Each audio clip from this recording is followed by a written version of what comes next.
Atëre patëm një takim shumë të mirë me ambasadorin Kim dhe me ambasador Soreka në lidhje me përgatitjet e procesit zgjedhor të 25 prillit. I informova mbi gjithë masat që KQZ ka marrë në kuadër të këtij procesi. Theksuam së bashku rëndësinë e këtij procesi zgjedhor dhe të cilësisë së përgatitjes së këtij procesi nga ana e Komisionit Qendror të Zgjedhjeve. Trajtuam të gjitha aspektet përgatitore të këtij procesi për të parë qartësisht cilësinë e këtyre përgatitjeve dhe për të konfirmuar edhe një nga ana ime që çfarë KQZ ka bërë në lidhje me këtë proces shkon e gjitha në interes të votuesve shqiptar, të qytetarëve shqiptar dhe të garancisë absolute të integritetit të këtij procesi.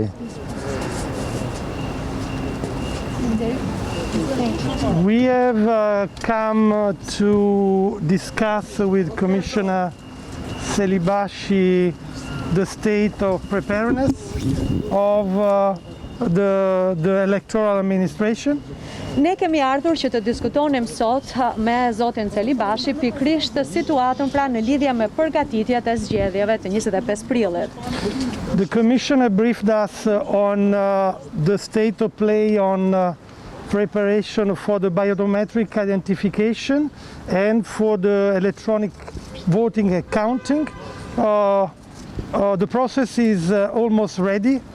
The last bit of preparation is there, but he is confident that this will be ready for election day. Dhe pikërisht komisioneri pra na tregoi pikërisht për situatën deri më tash për të gjitha përgatitjet, aspektet e ndryshme përgatitore pra për zgjedhjet.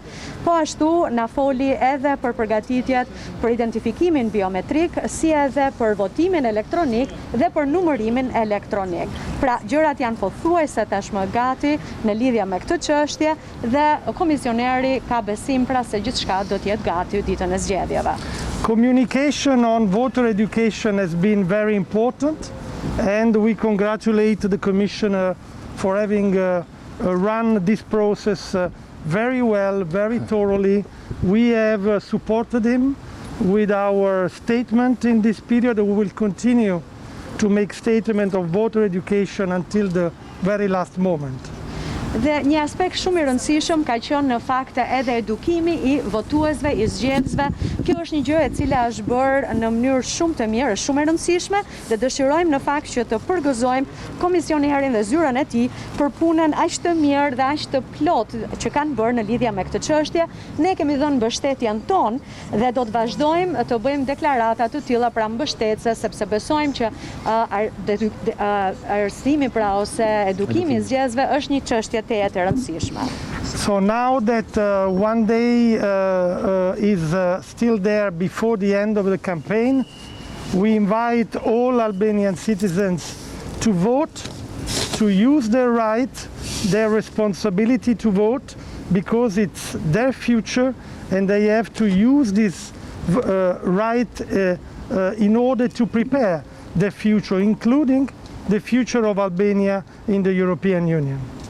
Dhe për këtë arsye, meqense kemi edhe një ditë tjetër përpara fundit të fushatës zgjedhore, unë u bëj thirrje të gjithë qytetarëve shqiptar që të votojnë, të gjithë qytetarëve shqiptar pra që të përdorin të drejtën e tyre, por edhe përgjegjësinë që ata kanë për të votuar, sepse në këtë mënyrë ata do të votojnë për të ardhmen e tyre. Kjo është një gjë shumë e rëndësishme sepse ata do të votojnë për të ardhmen e tyre dhe të ardhmen e Shqipërisë në Bashkimin Evropian.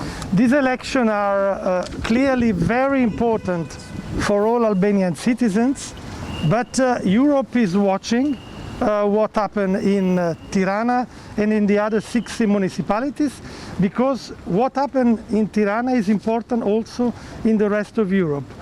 Albania is a candidate country. We are considering to launch the first intergovernmental conference, is important the conduct of the election on Sunday. Dhe këto zgjedhje pra janë shumë të rëndësishme, në fakt janë teje të rëndësishme për të gjithë shqiptarët dhe dëshiroj t'ju them në fakt që janë të rëndësishme dhe Europa, Bashkimi Evropian po ju ndjek nga afër, po ndjek nga afër gjithçka që do të ndodhë në Tiranë, po jo vetëm në Tiranë dhe që po ndodh, por edhe në të 60 bashkitë të Shqipërisë.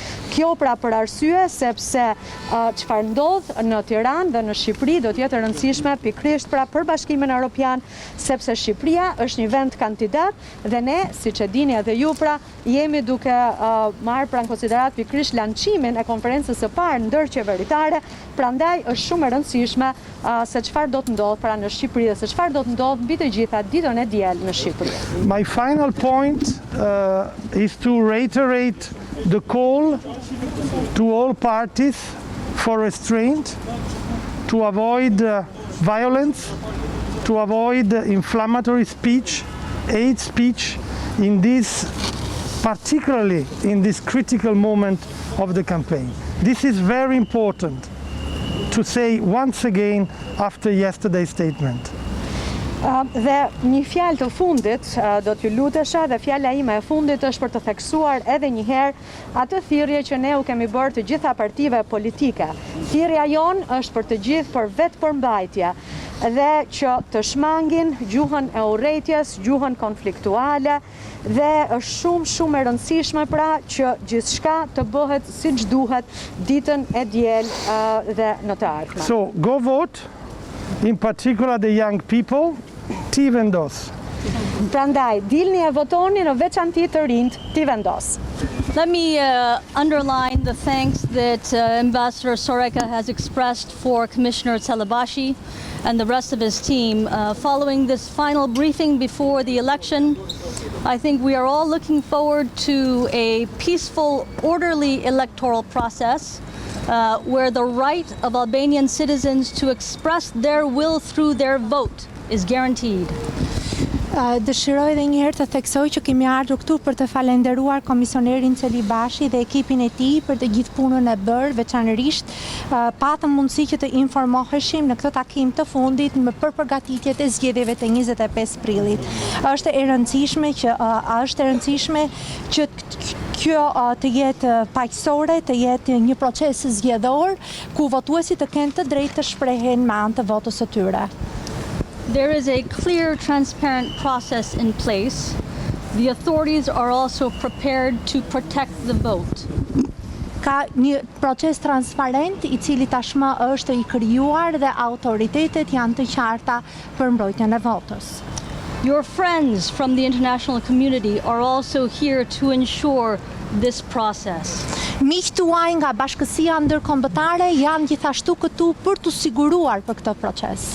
As you know, ODIHR professionals are here, the experts are here, in addition to which I will be among 25 teams from the US Embassy who will be going around the country. So we will be with you. We will be with you as you vote. We will be with you as the vote is counted and certified. Gjithashtu duhet theksuar fakti që ODIHR-i dhe ekspertët e tij janë tashmë në vend. Unë do të jem pjesë e njërit nga 25 ekipeve të ambasadës së Shteteve të Bashkuara që janë përgatitur me rastin e zgjedhjeve dhe ne do të kemi mundësi që të ndodhemi në të gjithë vendin për të qenë me ju së bashku ndërsa votoni, ndërsa do të ndodhi procesi i numërimit të votave edhe do të dalë rezultati i tyre. I think we have all been disturbed by the news that we have seen over the last 24 hours. You have seen my statements on this. The perpetrators must be caught and punished to the full extent of the law. There are no exceptions, no special treatment. No one is above the law. Gjithashtu të gjithë jemi të shqetësuar nga lajmi asaj që ka ndodhur dje. Është e rëndësishme që shkelësit të mund të kapen, që të gjithë personat përgjegjës të mund të ndëshkohen pa përjashtim, nuk ka një trajtim të posaçëm apo të veçantë për askënd, sepse askush nuk është mbi ligjin. As many people have pointed out, the election on April 25 is about the future. It is not about the past. Dhe sikurse e kanë theksuar shumë persona, zgjedhjet e 25 prillit kanë lidhje me të ardhmen, nuk kanë lidhje me të shkuarën. The terrible things of the past must be left behind. Things like unauthorized, unofficial armed groups to protect citizens' votes. This is something in the past. Leave it in the past. This has no place in the future. This has no place in a country that is a member of NATO and an aspirant for the EU. Gjëra të tilla të tmerrshme, sikurse ka ndodhur në të shkuarën, siç kanë qenë grupe të pa autorizuara për të mbrojtur votën e qytetarëve. Është e rëndësishme që këto gjëra të mbeten pas, është e rëndësishme që këto gjëra të mbeten në të shkuarën, sepse kjo është diçka e papranueshme për një vend që është antar i NATO-s dhe një vend që aspiron të antarësohet në BE. It is the responsibility of leaders, beginning with those who are currently at the highest levels in office, to be responsible, to ensure calm, not to incite violence or fear. Dhe gjithashtu është përgjegjësi e udhëheqësve, të cilët ndodhen në pozicionet më të larta drejtuese të vendit. Është përgjegjësi e tyre që të bëjnë thirrje për qetësi, për të siguruar që të ketë qetësi dhe të mos ketë nxitje për asnjë gjë tjetër që nuk ka lidhje me qetësinë. We are monitoring very closely the actions taken by all leaders. And I'd like to take a moment to thank Prime Minister Rama and Democratic Party leader Basha for their statements urging people to be calm, to reject violence, and to vote on April 25. Dhe gjithashtu ne jemi duke monitoruar të gjitha veprimet e ndërmarra nga drejtuesit e vendit. Dëshiroj të falenderoj kryeministrin Rama dhe kryetarin e Partisë Demokratike zotin Basha, të cilët kanë bërë thirrje për qetësi, gjithashtu kanë bërë thirrje që të mos pranohet dhuna, si dhe që të mund të votohet më 25 prill. So let me say what I have often said since I've been here in Albania. For Albania's voters, as you head to the vote, you are not alone, your friends are with you, ne jemi me ju. Dhe gjithashtu më lejoni të theksoj këtë gjë që e kam thënë që kur kam rritur në Shqipëri, dëshiroj të drejtohem votuesve shqiptar. Ju nuk jeni vetëm, ne jemi me ju. Thank you. Faleminderit.